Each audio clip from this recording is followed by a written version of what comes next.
I'm gonna do a little housekeeping before we started, and so you guys just chill out. I'll tell you when it's your turn, right? Thank you, everyone, for being here. Something for Team Tesla to think about is that you're gonna get a lot of feedback and a lot of criticism and a lot of suggestions and a lot of helpful hints through this process. And they're all meant to make sure that 2 years from now in your thesis, you have a better product, okay? What this is now is a very preliminary step. You put a lot of effort to get here, which is fantastic, but it's an intermediary step to our formal goal, which is 2 years from now. So take all the information, all the feedback we give you as a group, use it, digest it. As you become, as your level of expertise increases, you become a greater authority on whatever topic might be than like me or whoever else submits it to you, right? You get to decide whether it's good feedback, constructive feedback, or whether it doesn't really play. That's for you to figure out. We'll assess it again once more in 2 years, okay? So take it all with that spirit. The spirit is all to improve the product, and the product isn't today. This is just a stepping stone. The product is your thesis 2 years from now. And as we go along, you're gonna get feedback at different stages. This is probably the first stage you guys have come to where you're gonna get a lot of collective professional feedback on your topic. Up to now, it's just been, is the citation correct, and is the period in the right place, and have you used the right margins and those kind of things. So use it in that, use all the feedback in that spirit, okay? So take it that way.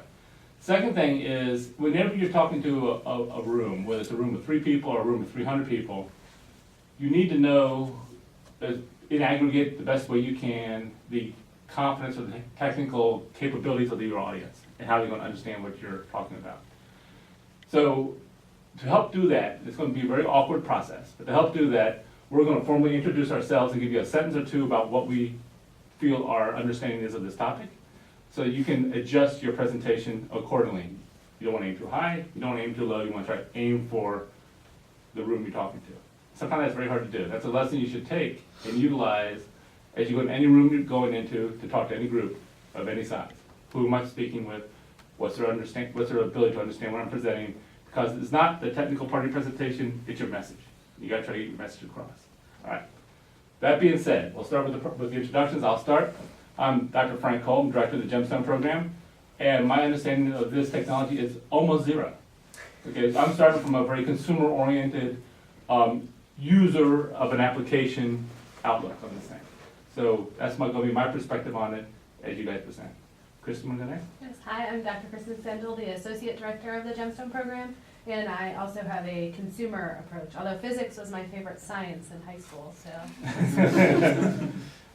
Nevenka Zdravkovska, I'm the librarian of the team, so my knowledge is pretty limited, although I have a degree in physics, but my knowledge on this topic is pretty limited, but I helped them with their literature searches. Okay, Dr. Doran? Hi, I'm Bill Dorland. I'm a professor of physics. There was a story today in the Times in the UK that purported to show that physicists were the most intelligent people at universities. So, yeah. Political scientists came out at the bottom. Understand. So as a physicist, I'm just joking around with you. But I do electromagnetic things in my physics life. But this is outside the straight and narrow path that I work on all the time, so I'm looking forward to the presentation. Okay, I'm Bo. I'm a PhD student in Professor Amlak's research group, and I'm pretty familiar with this time of reverse mirror. I'm working on it for 2 years now. So I also advise some of the Tesla's group students on their projects. So I'm pretty familiar with this technology. Yeah, so I'm Steve Onlugga, maybe you've heard of me.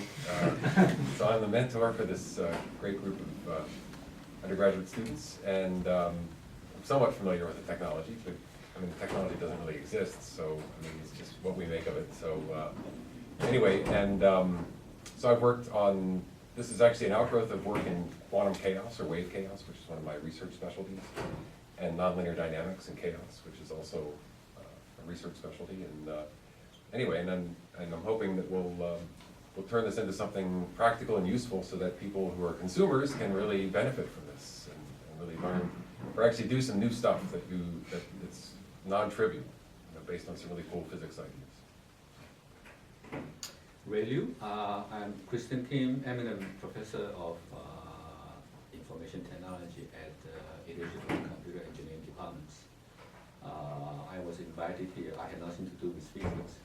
I think I was invited because I had done some work using this for communications, and we've been using that to develop a new generation of communication system. So I'm curious about how we can use this to deliver power. But before I start, I do have some complaint. I was told, I was invited a month ago, I was told that people will get back to me to send me the report before February 20. Up to today, I didn't have any people contact me. So I sent an email. Who got an email from me? You? Faith. Oh, Faith. Faith is I said, helping do for we have a meeting today? Nobody sent me a report. Nobody told me what to follow up. I knew nothing about it, and I got a reply 1 hour ago. So I came from outside because I really had no idea what's going on. I would have hoped to have read something to give you some informed feedback, but at this moment I don't have anything. Okay, so I don't know anything about it. Whatever I may give you input or feedback will be all from your presentation. So if I cannot give you more in-depth one, that is not what I intend to, but I just don't have enough information beforehand. Yeah, I appreciate you saying that. That was a ball that the team dropped. The information that there was supposed to be a draft sent to all the experts who reviewed it at least a week ago. It didn't happen. Matter of fact, I discovered this morning when I got my cup of coffee to read mine that I didn't have it either. So the team dropped that ball, and that's unfortunate because it's going to limit the amount of feedback we were able to give you. So those of us who had a chance to skim it over sometime during the course of the day, we'll give you a little bit of feedback. I hope your presentation is comprehensive because that's all we're going to be able to base it on. And it's very unfortunate, but that wasn't the plan, and I apologize for the team. So I take a quick look. You cite my work. Maybe that's why I'm here. But unfortunately, my work was not cited in the reference. It's a wrong reference. You discussed my work in the paragraph, but you cite a different one, and the paper was not there. Anyway, that's the only thing I can give you feedback because I only have 5 minutes to. Okay, well, that's something that we're going to talk about with the team after we dismiss her today. But any other starting comments before we go? Okay, Tesla, it's yours. Cool. Well, we are Gemstone Team Tesla, and I'd like to thank all of you for attending our thesis proposal defense today. My name is Andrew Simon. I'm here with Tim Furman, Anu Chawla, and Benjamin Phillip, and we're going to discuss a novel wireless power transfer technique using a signal focusing technique called time reversal. So before we get into the actual presentation, I'd like to discuss our agenda for today. We're going to go over the motivation for our project and our previous literature. We want to talk about why we're investigating this wireless power technique. We're going to give an introduction to the current field of wireless power, and then we're going to go over this time reversal concept and discuss how that works. And then we're going to make the bridge and connect the two and talk about how we're going to apply time reversal to wireless power. And then, so after that first section, we're going to talk about where we come in, what our goals as a team are. We're going to talk about the different systems that we hope to create, and we're going to talk about how we're organizing our team and the intermediate steps that we're going to take in order to reach those big picture research goals. Finally, we'll conclude with a couple applications, and hope that you enjoy our presentation. So here's Tim Furman with a basic overview. All right, so wireless power first. Our namesake, Nikola Tesla, was the first one to come up with the idea of transmitting electricity without wires, and he had a grandiose scheme of electrifying the entire atmosphere for people to just draw power down from. Obviously that didn't happen, but the technology has come a long way, and there are consumer applications on market. Most of them rely on resonant electromagnetic induction, which is like a fairly simple technique. A coil is filled with oscillating voltage, which creates a changing magnetic field, and other coils can, in the range of that, will have an induced current and can then drive a bulb, light bulb, battery, whatever load. So these Qi charging pads are the standard. These are actually, if you have a phone built after, I think, 2012, I forget, but it's built standard into a lot of new hardware. It's a, just like the, it's a standard, it's not like a proprietary tech. So you can get many different brands of phone with many different brands of pads. Those are those like just wireless charging pads like you would put a smartphone or a laptop on. And that Like works. I saw in Sky Mall, right? Yeah.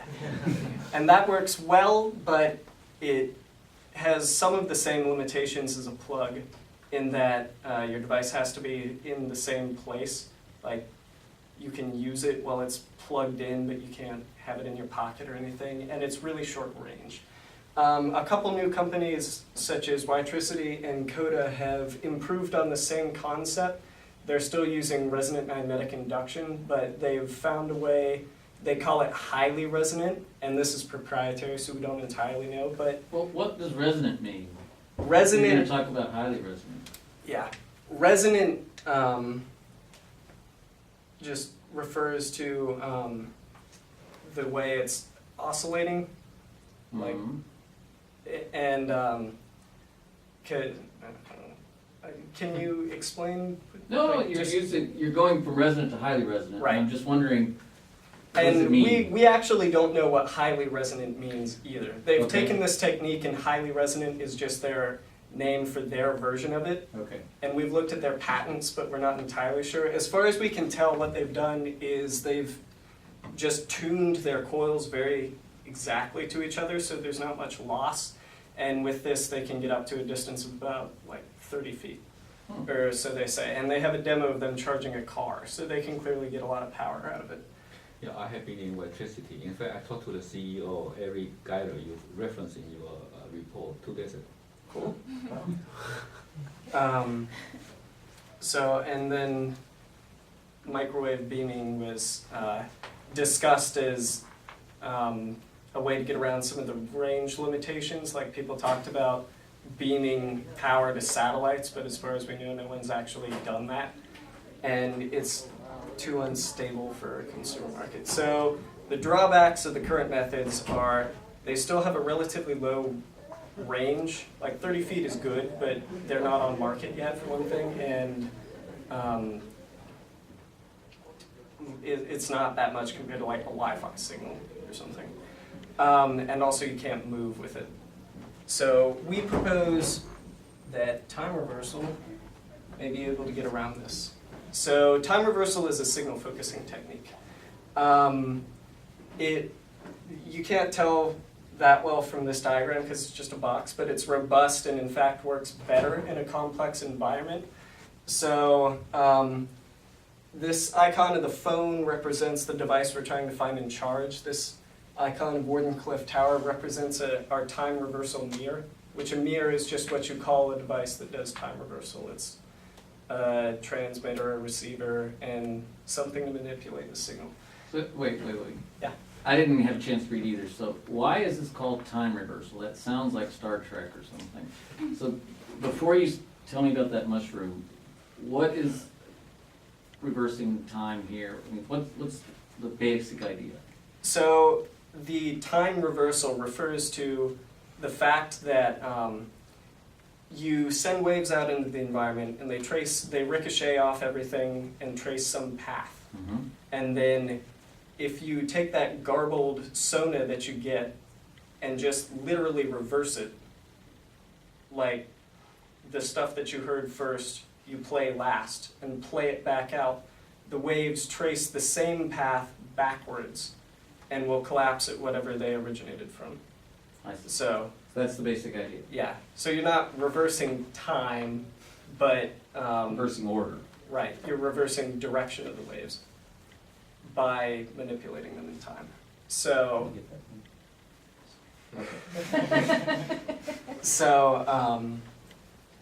the mirror broadcasts an interrogation ping, if you will, into the environment, and it ricochets around. Again, this is just a box, but there could be any sort of complex geometry in here. And in traditional time reversal, you would just hear a really faint echo from whatever you were trying to find. And you would time reverse that, and the waves would collapse closer to whatever sent out the echo, like the phone, and you would just do it a whole bunch of times until you eventually found it. and you were sending all the energy back to it. We can get around this with the addition of a nonlinear element. So a nonlinear element is just one that, like when you hit it with a frequency at F, you hear back stuff at harmonics 2F, 3F. So our pulse in blue at 1F, the echoes come back at 1F, but also at the harmonics in red here. And that acts almost as if the device we were trying to find had sent out its own ping. So we hear that, we flip it, we broadcast out the complex echo we heard, and it collapses back on the device we're trying to find. So what is TR used for? The technique was actually developed in acoustics using sound waves. We're working with electromagnetic waves, but they used it for detecting like hairline cracks and small faults in structures. Like you would just place a bunch of transducers on a wall, a beam, a structural element, and broadcast into it, and you could find even very small hairline cracks that you wouldn't be able to detect with any other method. You can not only locate, but you can actually affect your targets. So a group in France discovered that if they did the same sort of broadcasting sound thing on a human body, they could hear and find kidney stones, and not only could they find them, they could hit them with ultrasonic waves and actually break them up without the need for surgery. So that's pretty cool. Electromagnetic time reversal is a newer field, and research is still ongoing, including by Dr. Onlaga. This is from one of his papers, and this is using the technique to selectively send signals. So the image is broadcast into the box with complex geometry here, and it can decide based on the echo to send to either one of these two ports. This is the one with the nonlinear element, like we were talking about on the last slide, that you can hear the different frequencies and isolate it, or the normal linear element. And as you can see, the port that you're trying to send information to, all of the bits get there in the right order and lines up into the image. And at the other port just hears garbled mess, and it comes out black. So you can see the application for secure data transfer, and no one else, even if someone else intercepts your communication, they can't understand it. And he also found out that this works very well for motion detection, because if you're not re-interrogating the box but just doing the same reconstruction each time, even a tiny change in the environment is enough to more or less completely destroy the reconstruction, so you can tell if anything's moved. Is that going to be important later? No, that's just, Really? we're not working with. But if you say a tiny motion can completely screw up the receiver, it seems to me dangerous from looking ahead in the slides Right, for the ultimate success of the idea. but the interrogation pulse that finds it sort of maps out the environment. So if you only do the interrogation pulse once and then just keep sending out the same signal, if nothing changes, it'll keep collapsing. If something does change, it'll be messed up and you won't hear anything here. But if you keep interrogating, then this isn't an issue. We're going to do this dynamically. Yeah. So putting them together. We've already seen that you can use time reversal to selectively transfer data signals with the images. And digital data signals are just current. So research has shown that the wave path is not dependent on the amplitude of the wave, or at least it's not very dependent. It may turn out that amplitude affects it more than we think, but that's part of the reason we're doing the research. We don't know. But we think that we should be able to just amplify the signal before we send it back into the box, more or less arbitrarily, so we can get more and more power at the receiver. We don't need to send any complex bits, any data signal. We're just interested in raw power, which we can rectify and use. Can I ask a question? Yeah. Mhm. That the electromagnetic wave that you showed before, that mostly the people use that to concentrate electric field, right, with a focusing effect on one particular point. So that is good to convey electrical information or this electrical information there. Here, you try to deliver power, and you need this magnetic this field to be able to transmit this power, right? Then you see this AC voltage, that's electric voltage. So how are you going to deliver this power?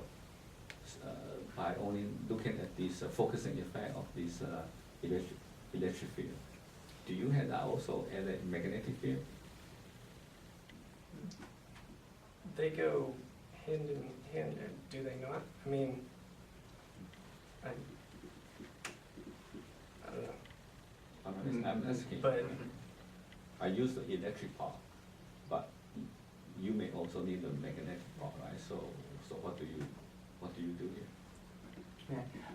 So the wave we're sending is electromagnetic waves. There is an additional magnetic field coupled and moving with the electric field. It is.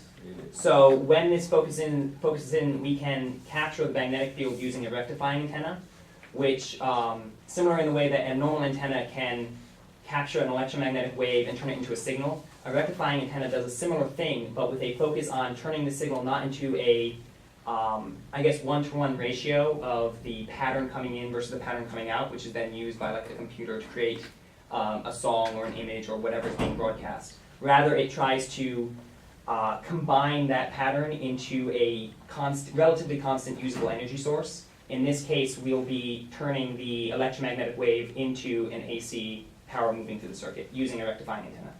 Does that help answer your question? So you will explain later how, right?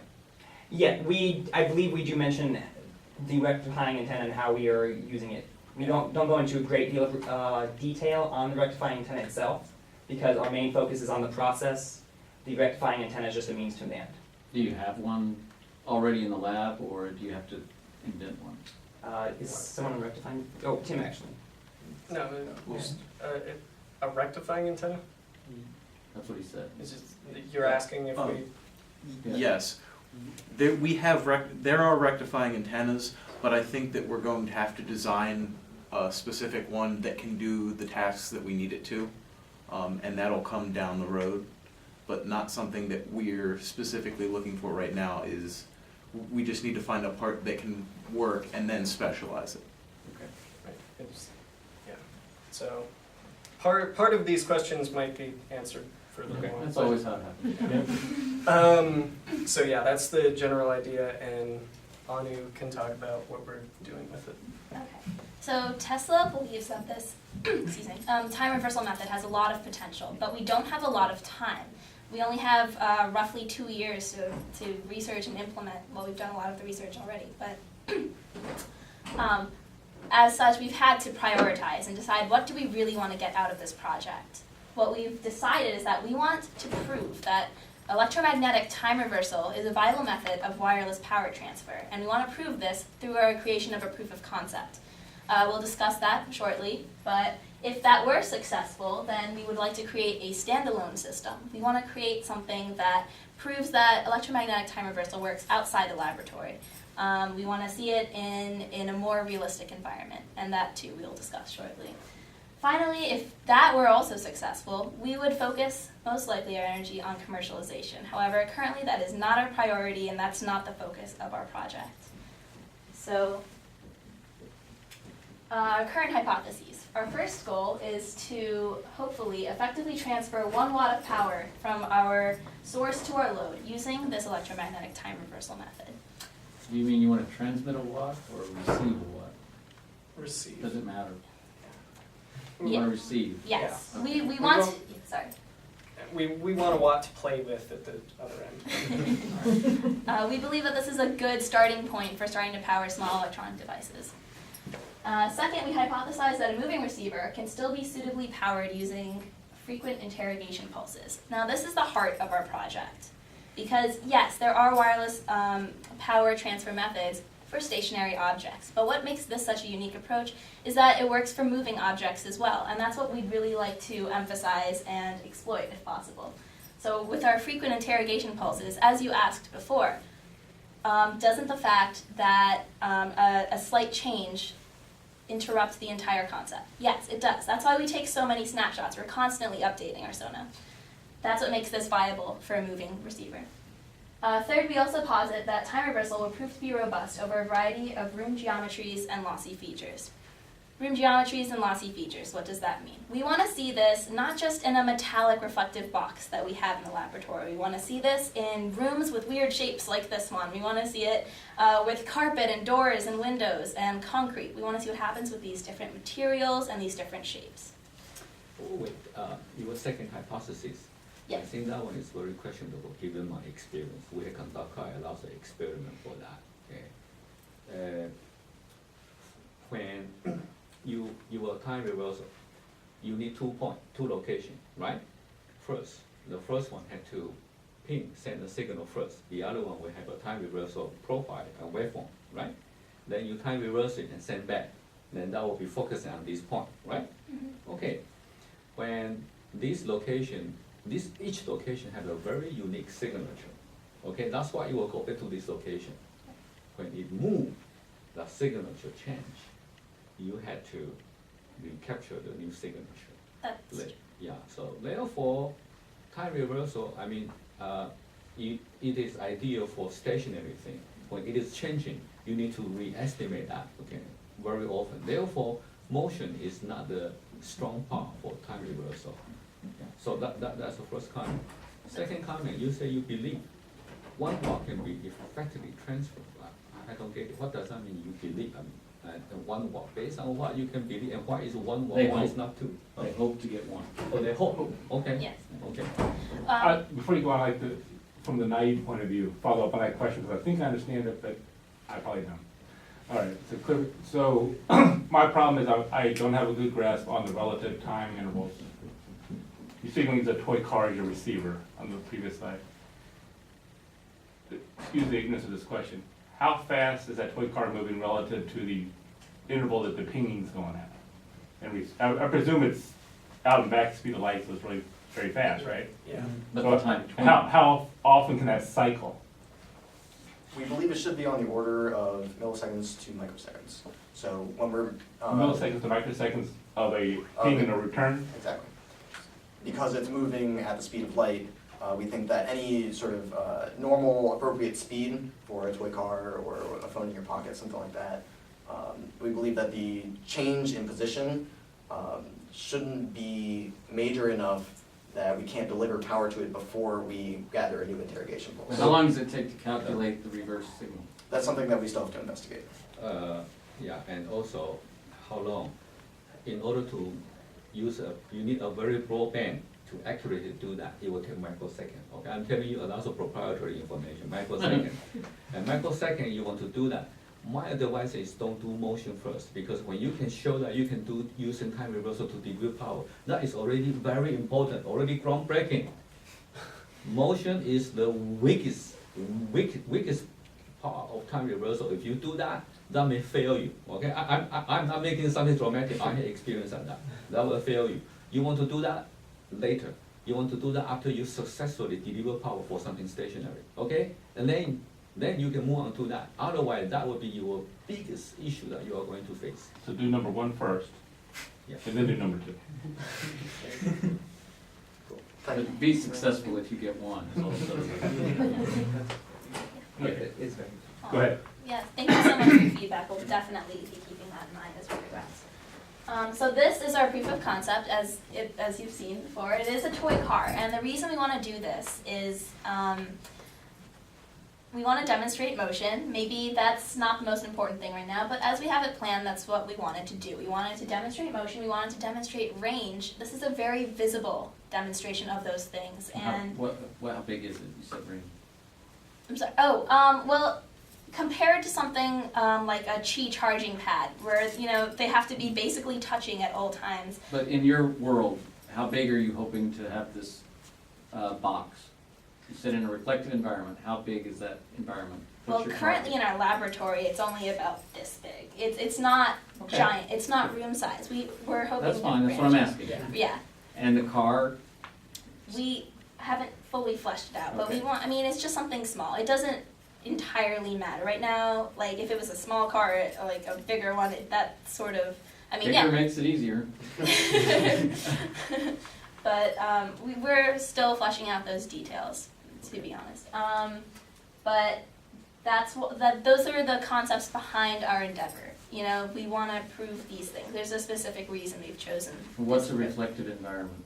So in our lab, we have literally a metal box, and it's got more metal inside that just creates a more complex geometry. Is it smooth metal It is. Yeah. by design? I mean, Yeah. that's part of what makes it special. Sheet aluminum. Mm-hmm. So it's basically an enhanced sort of representation of a room, I guess. It's easier to deal with. Can I ask you what is the bandwidth of your transmitter? Do you know that? We're looking at the 2.45 to 5.8 gigahertz range. Yes, that is the carrier frequency. What is the bandwidth? We still have to figure that out. Well, the boxes that we're working with in Dr. Anlag's lab that are very general, I'm not sure how far, but it's pretty big. No, signal bandwidth. Yeah. Is different from the bandwidth of the total signal that we use. Yeah. I don't know the number off the top of my head. For some reason, I want to say 0.5, but that's not correct. 0.5 what? I would say 0.5 gigahertz, but that's just something coming off the top of my That's head. absolutely correct. It is. 0.5. Oh, nice. 500 mega. 500 mega is very broadband. What we have in the lab. 5.8 gig. Center What is the frequency. carrying frequency? 5.8. Carrying frequency, we've been modulating it between 5.8 and I believe a top of about 11 or 12. The oscilloscope is really our limiting factor right now. 5.8. I'm sorry, I'm touching something, but you have to be careful on that. 5.8 is ISM band, right? ISM band, the bandwidth available only 150 meg. You are using 500 meg, so you have to use ultra wideband amplitude, right? Your power is very, very small. Am I correct? Yes, we are using very small It number. have to be very small because if you over that power, you violate federal law, you will be in trouble. And if you at 5.5 at 5.8 gig, if you use just that 150, your power can be significantly larger. My question is, how much bandwidth you need to use? 500 meg, good enough, okay? Because there are some other things. There's a lot of detail I don't want to. But if you use 500 meg, the power that you can transmit will be limited by the ultra widebands. It's limited by the jail term. Yes, very, very small. We will not break any federal laws. But it's very small. Does that fit your need? You want to transfer power because that is very. It measure in terms of minus dBm. You are minus 20 dBm, right? Am I correct? Yes. Very small. If you guys don't mind me taking that question. Yeah, go for it. Sure. Right now, we recognize that the legal limitations on our power usage and the bandwidths we can use are significant. Right now, that's not really a focus of our project because we want to show it's physically possible. Then if this ends up working very well and we have the opportunity to move it into a commercialization phase, which we don't think in our time frame is very likely, then we'll begin looking at other frequencies that would be easier, that would be, I guess, legal to use within the in an actual setting. Currently, just like the Gigabox is an idealized version of the room, we're working with an idealized bandwidth where we don't have to worry about federal regulations because we're not looking at applying this in a large scale or in the real world. So what's the advantage of 5.8 gig? Why did you start there? That is, the equipment that we Yeah, have. that's. it's that's what primarily box because is that for. is the starting point of the research that has already been done, has been done around that frequency, so it's, gives us a baseline. Do you have a feel for why they chose that? Because it's the most efficient transmission bandwidth. Okay. No, it's long story short, is no, we're not. Because of atmospheric It's just what we're things, going or- for. Because of the property of the cavity is small, if we want to transfer any signal from one port to the other port, between these two ports at 5.8 that's the most efficient. Well, that's because of a certain antenna that they were Yes. using, but part of their project is to investigate other antennas and other frequency bands, so, which I guess they're gonna talk about, maybe. I have a friend who's in the Army who had a simpler, just to let you get your breath, but a simpler version of this project. His job was to aim missiles at incoming aircraft. And so he had a big microwave antenna, and if he aimed it in the right direction, then they would get the feedback they needed to launch the surface-to-air missile. But he could also use it to shoot down geese. The microwave antenna was powerful enough that he could hunt his dinner. That's awesome. Just giving you just to give you a moment to think. Carry on. All right, maybe she was a goose instead of a toy car. No. Go ahead, continue, please. Okay, so thinking outside the box, quite literally in fact, because we want to branch out from the box that we've been using in the laboratory. So currently our equipment is very expensive, it's cumbersome, it's stationary, we can't really drag it around. We want to create something that we can use to test in other environments, and we want to create something that's less expensive, more economical. We want to create something that's a little bit more portable and less cumbersome. So, and the ultimate reason for this is we want to be able to, again, reach our goal of testing more lossy features and room geometries. And hopefully, once and for all, answer the question, is electromagnetic time reversal a viable form of wireless power transfer? So how far do you have to go outside the box for this to be a useful project? I mean, serious question. Are you doing something unique and exciting that you're proud of before you get outside the box? Yeah. Yes. Yes, We would argue. absolutely. Okay. This is just another step in our our ladder of just, we're constantly progressing. We're always looking for another thing to do. Progressing and thinking about progressing are two different things. That's true. That's very true. I'm sorry. I should say thinking about progressing. This is our plan. Okay. This is what we intend to do. So, unintended receivers. So we're sending out all of this power, and we hope it collapses on this one spot. But what happens to everything else? What happens to all the other power? So an unintended receiver is something that absorbs any amount of power that we are sending out. That's not our intended receiver. So this has caused a lot of anxiousness and nervousness. What if these unintended receivers are people or my other electronics? So clearly it's a very important topic that we are interested in. So are there health concerns?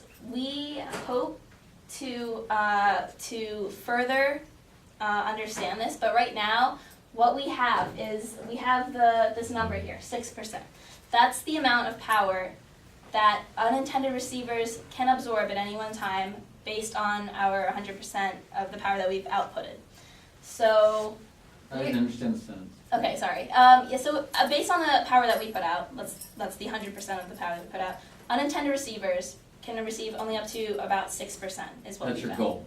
No, that's what We we've measured found. this. Yes, we've done an experiment and we've calculated this number. So you put another antenna in the room and it doesn't get more than 6%. Yeah. Correct. Okay. Yes, Is that and more than one time or just one time? There were, I think, about 25 iterations of this test. You measure power, so you are saying is the power got transferred, or you measure the electric field and in terms of voltage, and you calculate with the current, and you convert into power. So my question is, have you delivered power yet, or you deliver electrical signal and got received, and what? So I'm confused. I'm the one who ran this test. It was, we measured 6% of the maximum peak-to-peak voltage, and we extrapolated that that would be a linear relationship to the power received. Okay, so you can, so it is not you already deliver power, right? Right. 6% of the voltage. This is purely a proportion of the voltage that was seen by the antenna. So we're very optimistic. We're not sure entirely what our purview is of this topic, given that we only have 2 years to do this, and long-term health studies just aren't very feasible. Like, we can't look at the entire lifetime of a person and see what happens. But this number is very, it's a good sign for us, and we hope to move forward with this. Why is it good? Because it's not very large. That's the bottom line. And we're, It's proportional to something. So you must be saying you're not interested in delivering very much power, right? because 6% of a megawatt would be fairly. right. Right. So I'm just trying to understand why you're happy with 6%. Maybe you want much lower. Well, because as it stands, we're currently not sending out that much power. So right now, 6% is basically like inconsequential. So I was happy if you said it's inconsequential now, and we measured and we inferred that that's how much other things in the room are receiving. But then when you said, and we're happy with that because it won't be a problem in the future, I got nervous. No, Because that's you not. described future activities that maybe. That's have a right. lot No, more we're problem. definitely not saying anything concrete about future health effects. We don't know. Okay. I'm just going to put that out. We do not know. We have not done those studies. Right. Okay. So, can I ask, so the 6% of outputted power, and what is the delivered power? I mean, what is the delivered power relative to the outputted power? Do you have a number for that? Oh, it was, that's an error in the slide. It should be of the reconstruction voltage. So 6% of the delivered power. Correct. In fact, I still have problem with the so-called delivered power, because my understanding of delivered power is okay, I need power, and the power delivered to me, it has been converted into the power, I can use it, so that but my understanding for what I've been doing now with this is to deliver electrical field, and I have a voltage, and I use a voltage signal. It is not a power I can use. So I'm wondering, can we now call the power got delivered? Or it is a signal, antenna receives such an electrical signal with the voltage, and then it's an electrical signal in my opinion, okay, I'm not a physicist, but, and then using a signal with the current, you convert, and this is the signal you receive, and then because you use that voltage and current, you calculate, you call that as a power. But that is not a power that can empower me to do something. If you are talking about power transfer, I'm expecting that I don't have battery here, yeah? It's gone. And you use that, you deliver the power for me, so that I can start working.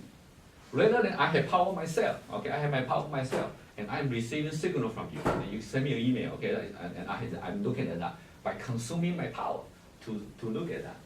So I'm still confused by this. So so that's why I say you may not want to say that as a power, because of my understanding that is electrical field. That is not a power that has been delivered.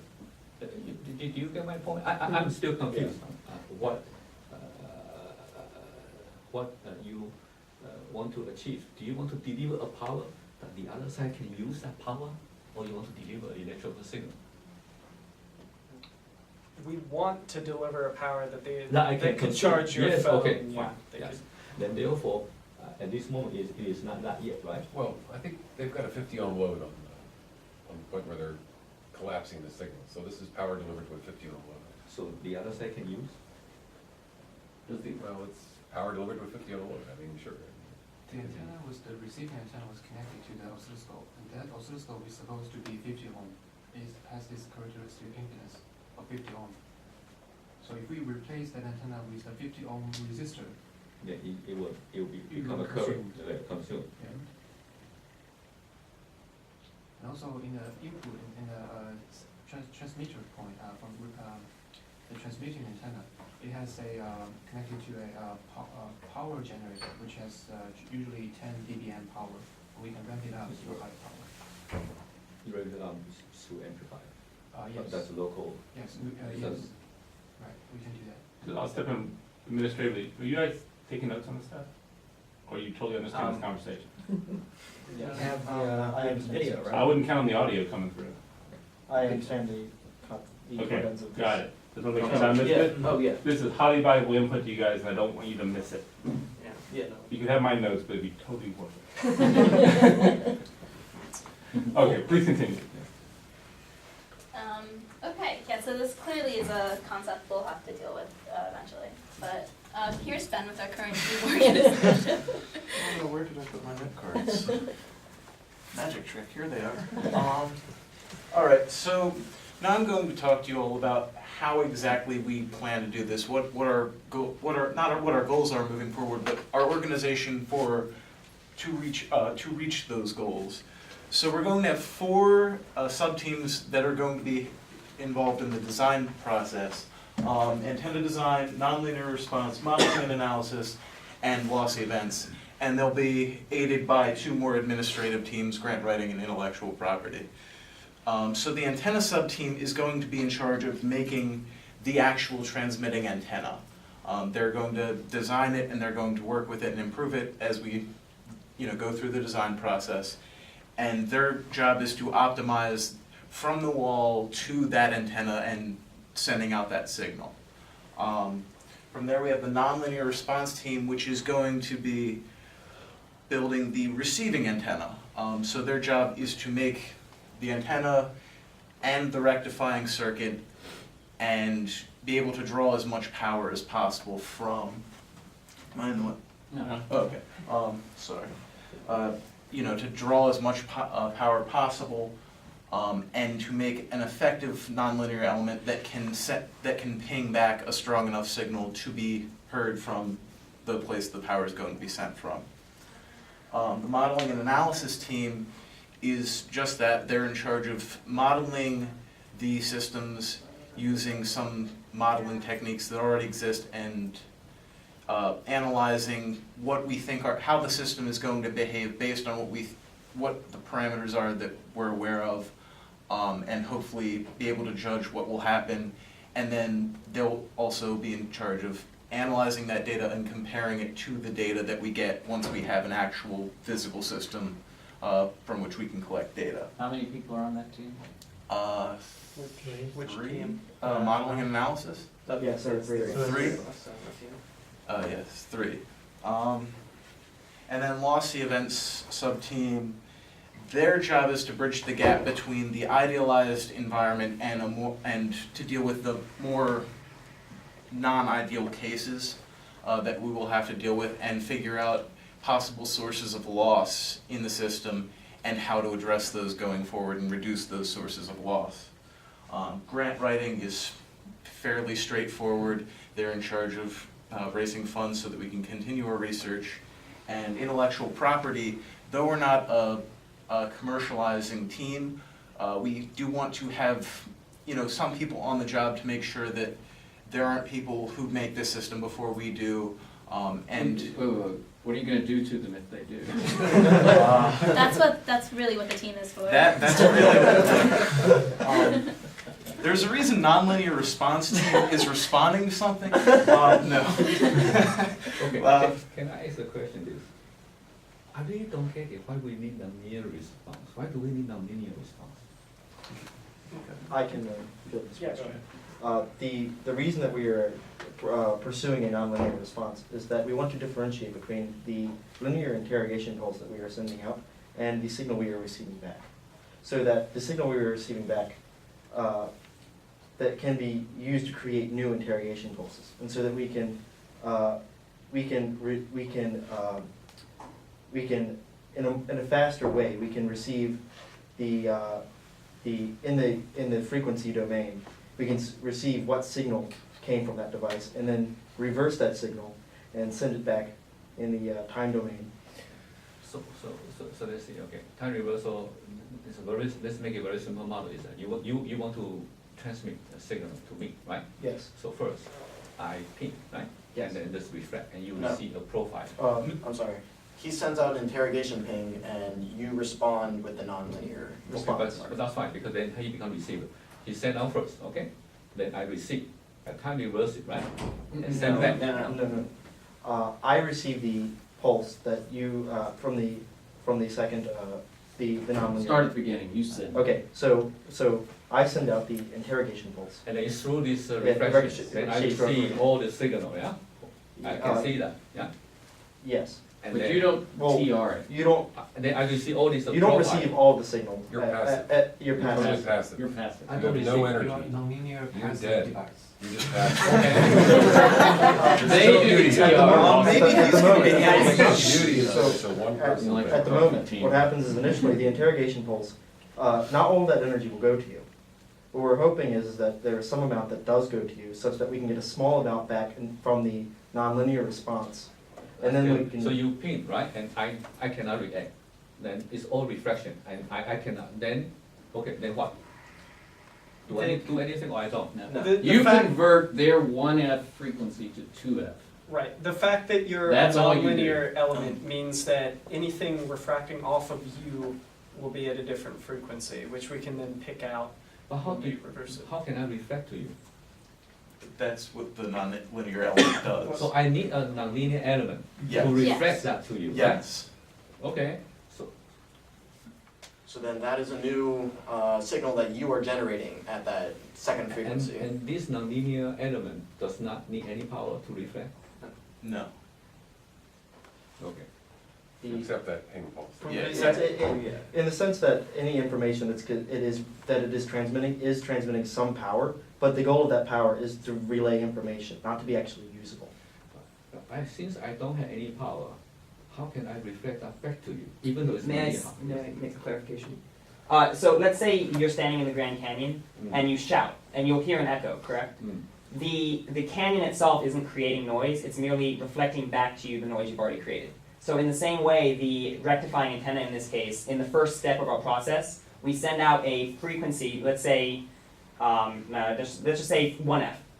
So the 1F frequency goes in. The antenna, if you wanted to look at it in terms of, well, now that's not overcomplicated. So the antenna will receive it and then reflect it back, just as like a canyon wall would. But the nonlinear element ensures that when it is reflected at a slightly different pitch. Okay, Uh, so and- you know. So that we know, and we Okay. can then pick that apart from our own Okay, person. I understand now what you need. Okay, good, thanks. Have you ever heard of a Costas matrix? No. Have you? So this is a problem in World War II. If you're sitting on a very expensive ship and someone is firing torpedoes at you, and you want to use your sonar to find the torpedoes, you need to, and they have sort of clumsy aiming and reflecting, you need to be able to maximize the information you get back on where the object is that's out there. And so there was a whole theory developed by this shoe salesman. Turns out to be brilliant and correct, where you vary the frequency of the sending in a certain pattern so that you can then get maximal information back on location from the reflected signals, the time ordering of the reflected signals at different frequencies. So rather than a nonlinear element, you generate many different frequencies on this end, and the way those come back to you gives you lots of information. So it's COSTAS. And Costas, and the matrices refers to the time frequency domain. It's very interesting stuff. Cool. Thank you for the information. So yeah, intellectual property. No, wait. Very important question to me. I didn't read it. How many of those boxes can operate in parallel, and how many have to wait until someone else is done? All of these boxes are going on like now.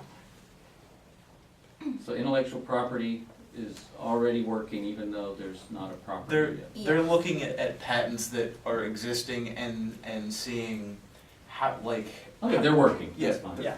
And lossy events is already able to work, even though maybe the antenna design isn't complete. We use maybe a less specialized antenna, but we still use one. Yeah. Well, what How loss? often do those teams have to interact before their parallel efforts are useful? Well, all of these things on this slide are sort of preliminary research steps. Like lossy events, just to pick on one, is doing Dr. Anlaga's experiment just with the time reversal signal but instead of having the clean gigabox, they're just putting in like microwave absorbers or leaving the door open and like, And learning something from that. right. Rather About than loss. trying to do everything at once, we're like doing all these little side projects with the goal of, So how often does Lost Events need to talk to the antenna design for this to be useful? Or can they just meet up in a couple of months and, you know, I'm wondering about how cohesive the team right. needs to be What's right now. your current meeting schedule? We have 2 a week, and one of them is just with us, and one of them was with all of us, and Frank, sorry. One of them is with all of us and Dr. Anmaga, and the one with Dr. Anmaga, like, we spend a good chunk of it going, like, each team gives a report, this is what we've been doing this So week. once a week, you all check Yeah. in with one another.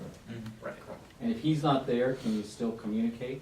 yes, You know what we'll the still other have teams those are doing, and you presentations. understand enough to carry on. Yes, There's days he won't make it. Right. yes, we Even still though it's have highly those paid. presentations. Yeah, we Would you we still. then mention that your groups are not mutually exclusive, so you may be on Yes. 2 sub-teams? Yes, Right. for instance, I'm on the nonlinear response team and on intellectual property. Nice. The first 4 are sort of like, Everybody's on those. Yes, Yes. everybody has to be in one of the first 4 because Okay, they're, that makes me happier. yeah, everybody has to contribute. and the last No, the last 2 are contributing. Yes. First Yes. 4 are different. Yeah. two, Oh, yeah, yeah, those are more like auxiliary. Okay. administrative. Okay, just wanted to hear that. All right, Thought it was 2 each. we're good? Yeah, we're good. All right, so this is a preliminary budget that we've drawn up. Itemized budget, I'm just going to draw your attention to a couple objects here, including numerical simulations, which would hopefully cover the cost of any data processing outsourcing that we would have to do, and the camera. You guys are very smart. Why are you gonna outsource any data analysis? Well, actually, I have a good example of it. So, in terms of running simulations, some of the doing a full room simulation with a complex environment, if we want to get a solid response out of using a signal in the gigahertz range, the frequency, the wavelength is going to be very small relative to the entire room. So you're going to need a very refined mesh grid in order to actually run the simulation, which could potentially be outside of the Is there anyone who does that commercially for you? well, not necessarily commercially, but one of Dr. Unlock's contacts may be able to assist us with this, but Nice. using other outside machinery, but there may be costs associated with that, there may not be, depending on the. There's a team in the Department of Computer Science that does the acoustic version of this. So they're selling products where you can, you take their ball of microphones and they can tell you where a shot was fired anywhere within 200 yards. And police use it. It's reconstructing, so maybe they can simulate and help you. Okay. Okay, continue with this wish list. Yes, the camera, for instance, would be to look inside the gigabox while it's closed and we can't look in exactly. And also, we've included the patent on there, just if that were to happen. As we've said, that's very, very, very, very far down the road. Very expensive. Yes, that also. But just something to consider and be aware of. And here we have a basic timeline of what we're hoping to accomplish. Spring 2014, we're designing our proof of concept right now. And hopefully over summer, we'll have it completed and run tests, and by fall, we'll be able to start refining the device a little more and start working on the standalone device that can work in less idealized environments. Spring 2015, we're hoping to finish this standalone device and begin working on our senior thesis. Fall of 2015, we're going to, again, continue working on the standalone device and hopefully try to attend a conference on our work. And last semester, we're going to defend our finished thesis and start looking more towards the future with potential applications for what we're doing. So can I ask a question that, at this moment what I see, because I don't at your report to read the detail what you deliver that is, now I understand, you have a source, you want to deliver power, okay, that's what you want to. You pin, and then there is a nonlinear device will reflect back, and then you look at, and it's a harmonic too, and from there, you know the location, right? Yes. I still don't get it, what next, how do you deliver power to this location, how? I think that will be the key part, so what do you do? So, I wanted to continue, so if we recall the previous steps, so we send out the interrogation pulse. It is received by our nonlinear element, a portion of it. That is then echoed back. Yeah, I had that already, I had a signature. Right. So what do you do now? So now what we do is we take that and we take this 2F signal that we have recorded at our mirror, and then we reflect that, we reverse that in the time domain, and then we amplify that before we send it back out, so that there is That's fine, there's a net. but that's a typical time reversal. I'm sorry, that's a typical time reversal. That's nothing new, it's for 30 years. So how do you deliver power? We have been using this, in fact, we even devise multi-user communication, much more sophisticated with it, but if you want to deliver power, so if you do so, you are going to create a focusing effect back to that antenna location, okay? It's going to have 6 dB gain, I can tell you, okay, we have made 6 dB gain of this in terms of this magnitude of power. There will be a pulse. In fact, there's only one time, this is a resonating effect. You transmit it back, there's nothing there, only at that particular time, you have a peak come up, and that was 6 dB gain. But this has been done already. So what do you want to do? Part of, so how we want to turn that one pulse into a continuous flow of power is by sending lots and lots of those pulses. So Well, when, that is the same thing.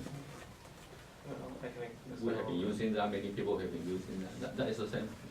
So with the traditional version of sending information through that way and getting the signals, you're going to be able to take that pulse and you can read the signature as it comes.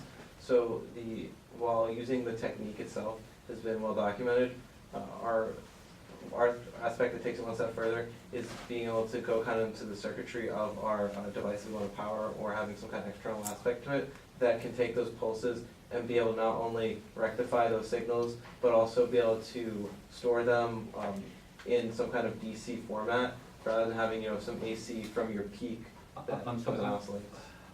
Compared to my colleague in physics, I may be the least qualified person No. to say so, but here is something that I want to ask. Number one, I think that principle of physics or time reversal have been done and have been understood. If you want to transfer power, I will ask, just that you talk about this for electricity, I saw how they demo, they can charge the car. This Toyota and Honda is contracting with Intel also, they can charge my cell phone, and you put it there. If I am asking how do you deliver the power, my first question is, what is your efficiency? Okay? How far away it may work? But I didn't see that metric here. I mean, In the future for them. So no, I didn't see that here. No, they haven't done it yet. Yes. Yeah. So if you ask me, I think that may be the most important question you should answer, because you are delivering power. right. And I am doing all of this. In fact, I had done this maybe 4 or 5 years ago, and we built this communication system. I can give you a lot of more answer of how much bandwidth we need and how fast we can do. In fact, there's a leakage, how we can cancel all this leakage. We have gone through that. I don't want you to go through that. That people already done, and then you find that you cannot have any pattern, because this is a typical way. And in fact, I can redesign your time reversal waveform. That waveform is not perfect. Given my application, I can redesign it.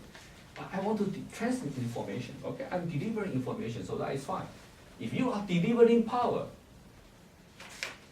I thought that you should think from a different way like me. I'm delivering information, so it's all like that. To me, you are trying to repeat what I had done a few years ago. Do you want to follow up on that? Or do you want me to take it? Just- I would argue that the innovation of what we're trying to do is not in time reversal itself. However, it's in the application of this technique to achieve something it has not been used to achieve before. Like you said, like time reversal has been used for a long time to transmit information, but no one has attempted to use it to transmit usable amounts of energy. But you actually still call that transfer energy. The focusing effect with the peak, that is well understood. Okay, that is well understood. And if you want to use that to deliver energy, then the question is how efficient it can be by using this method and the principle underlying about energy transfer. Energy transfer, wireless transfer. Okay, I cannot tell you what I learned with electricity. I have an NDA with them, okay? I understand. And so I understand how metric and the thinking, because they want to ask me, okay, how we can work together with all this. And the metric and detail is different, but I cannot reveal that. So I don't know, it's really up to my colleague in Thesis, and to me, I think this is it's interesting. This is very interesting, very new. Okay, it's emergent. In my opinion, we using this. We are revolutionizing wireless communication. Okay, if you can do so, when I look at that, I was very excited. If you can do so, you may be able to revolutionize this power delivery. But given what I have heard so far, work to do. Yeah. And things to learn along the path. You had to Great, yeah. And I Oh, you- two things. Let me just find out where you are in your presentation. We're almost done. We're almost done. Because soon we're going to open up for questions. Oh, man. That's right. Oh, I was supposed to wait? No. Well, you had a question? Yes, actually I want to answer the question. Maybe in their presentation, they didn't make a very clear distinguish between these two concepts. One is time reversal mirror, that's what has been there for many years. And the one that I actually want to use is non-linear time reversal mirror. So in traditional time reversal mirror, there are two antennas. True. And But that one is not the real issue here. That one allow you to be able to, it is a technique for you to be able to, without sending back, you can know the location. Fine, I understand. I think that's interesting. Okay. However, I think the key point is to deliver power. yes, so currently the focusing is only about at one particular time, very short time, maybe it's 3 nanoseconds or in a very short time period. But also we have discovered that if we have in the time reversals that we time reverse waveform, and this waveform may be like a microseconds long or microseconds long, and then if we take the same signal, make it a small time delay and add them together, then if we transform this combined waveform at the receiving point, targeted antenna, there will be a two focusing, and they can be really close. Many of these can be together. There's the leakage. In fact, I can deliver this with 500 megabit per second, 500 megabits per second. I can do that already. But that is a signal. You look at electricity. I want to go back. We talk about this magnetic field, right? It resonates, and when it resonates, so you have the peak. The Q factor is very high for that. So resonate, and then the power can transfer.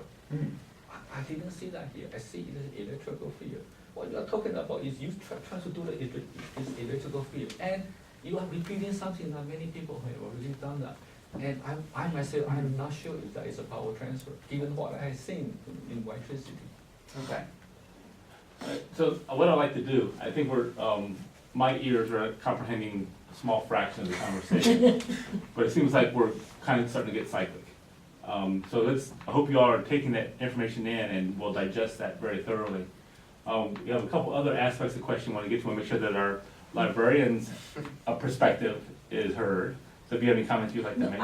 I want to say that I saw the presentation a couple of days ago. They invited me on their dress rehearsal, so I gave them the comments at that time. And I really don't have any other additional comments. Okay. Okay, and I'd like to just ask you, I know that the budget you presented is very large. I mean, even though the Gemstone program has doubled the allocation to teams this year compared to history, it's still only $600 a year.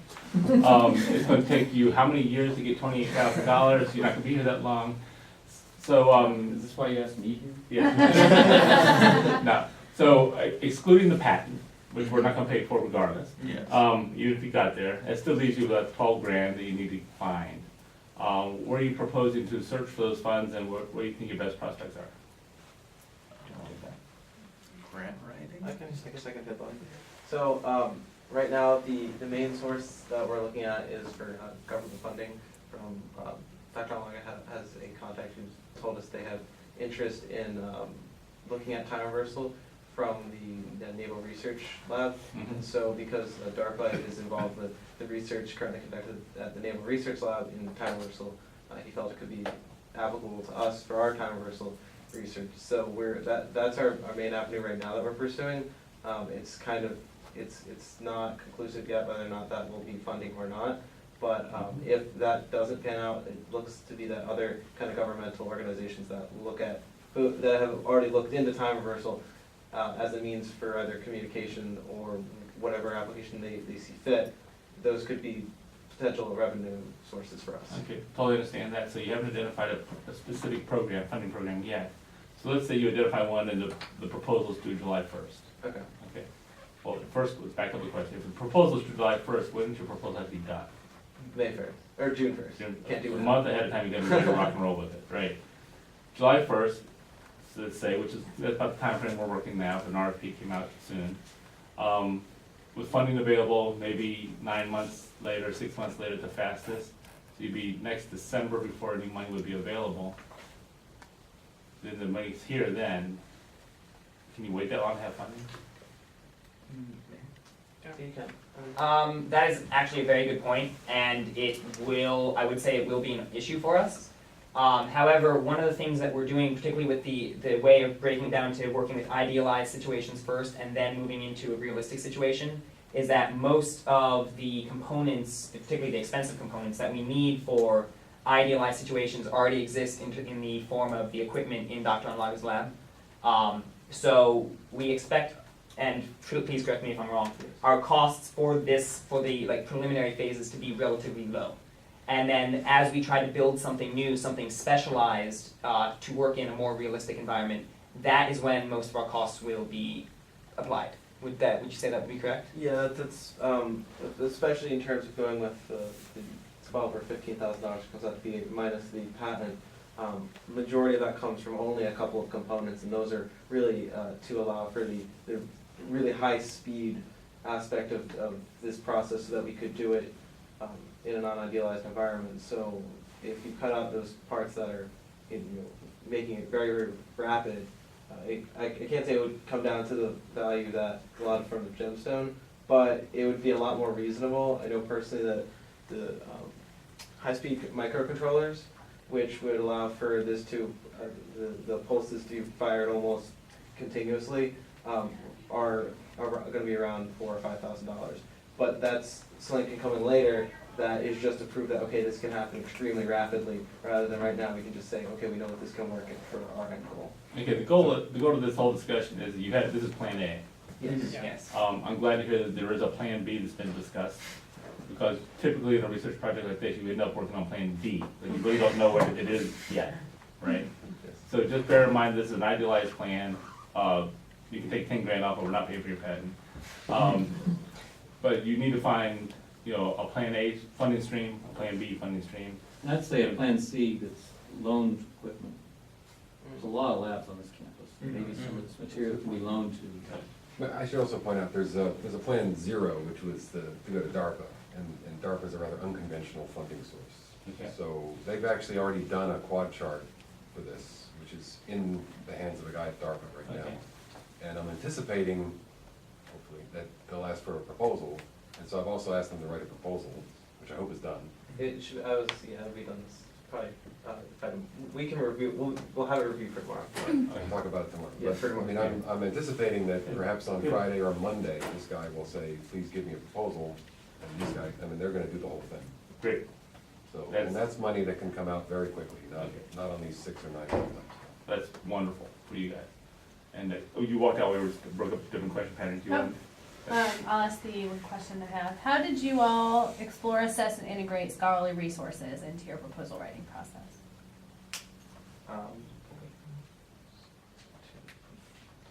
Shall I? Okay, sure. So primarily what we did is we tried looking at the field. We looked at, we looked at the field. We attempted to look at, we just didn't see it. No, yes, I apologize. We looked at the field, and we looked at, I'm going to say, 3 or 4 different maybe groups of research. First off is time reversal itself, which is probably the most integral and most important. Physically, how do you do that? What were the process? What's the steps? What do you do to look? Library websites. Databases. Mostly. Database. Yeah, that's what we want to hear. Oh, okay. Okay. So So, let me yes. hear it. Yeah, okay, so we went to databases, and we looked up various different research that has been done in the past.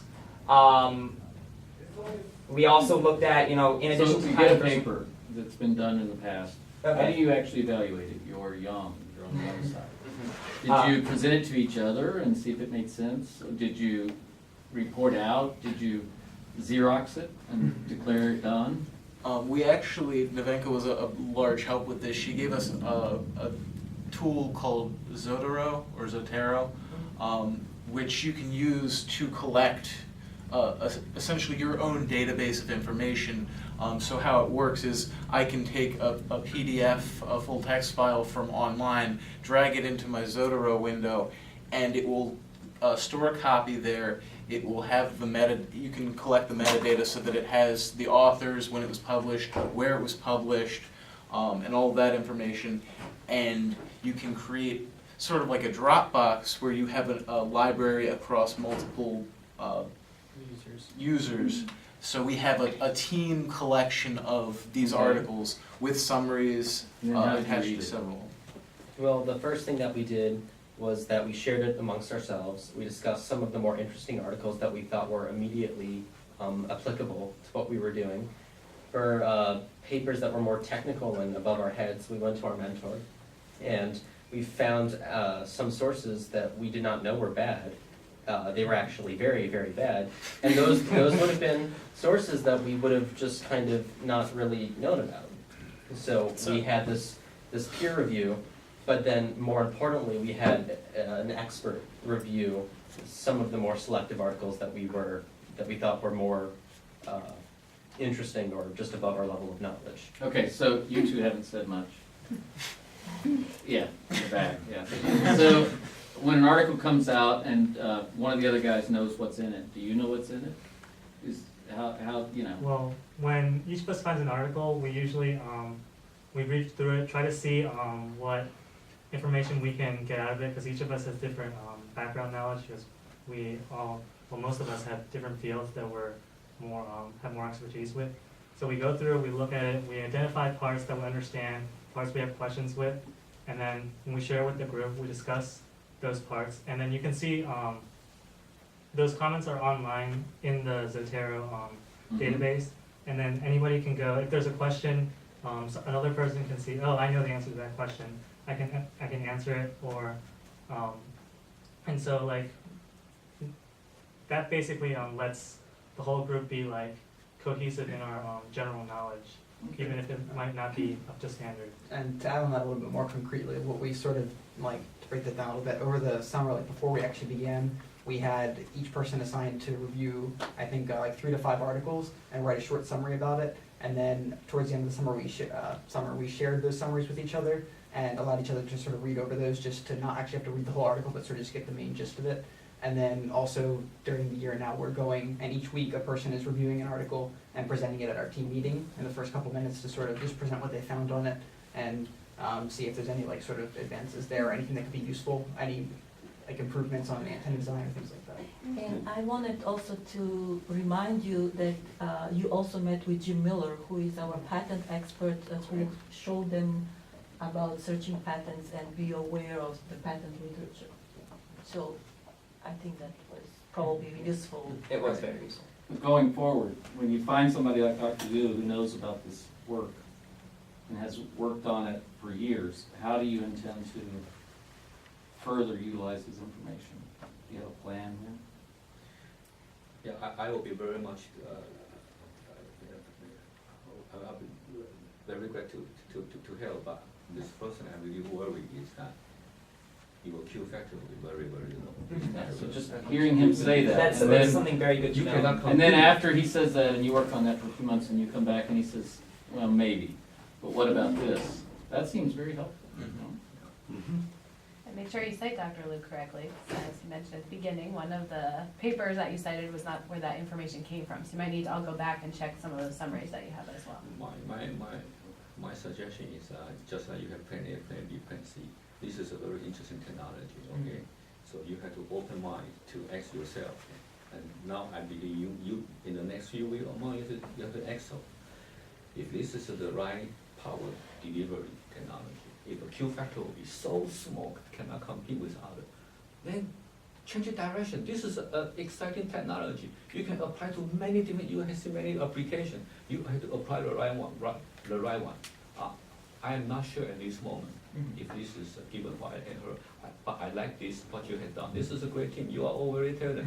But when you do something, you really have to choose the right direction and ask if this is the right thing to do, the right technology for this application. And if up to this moment, if nobody had applied time reversal for power transfer, maybe there is a reason. Okay.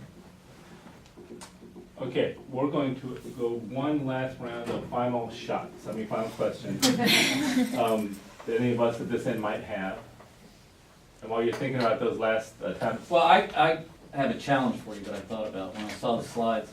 When the project's over and it's 2.5 years from now and you've moved a car around maybe, I want to know whether you will put a phone in your pocket or the car in your pocket and allow it to be charged as you walk around the room. Right? Think about that. I don't think How we much can do you really really say. believe in this? What? I don't think we can say right now. I know, but be thinking about that. Of course. Because if it's really going to be power delivery, then it's got to first deliver power, and then it better be awfully accurate. Yeah, I don't want a hole burn in my thigh because you missed myself. Well, that's our backup, death ray. We just give it to the Department of Defense and say, Him. hey, here you go. Then you can underwrite Gemstone for the rest of our lives. Does the team have any unanswered questions that are lingering out there you want to try to get closed up before we break up this love fest? Dr. Luke, would you be interested in staying in contact with us? Because we really appreciate No the problem feedback at that all. you've given us I so will far. be very happy to, okay? I always want to help very talented student here. And if you have anything, just contact me, okay? Thank you very Just much. like when you send email, I say so, yes. And then today I say, what? After 1 month, didn't hear anything. We have a party. I said, we have a party, so I show up. Okay, any final comments? I want to thank everyone for participating and dedicating your time to reviewing this, and I apologize for the team that didn't provide you the written materials as they should have. We're going to talk about that later. And thank you for your time, and hopefully they'll be able to learn a lot from this exercise. Awesome. All right, Thank thanks you a all lot. very much.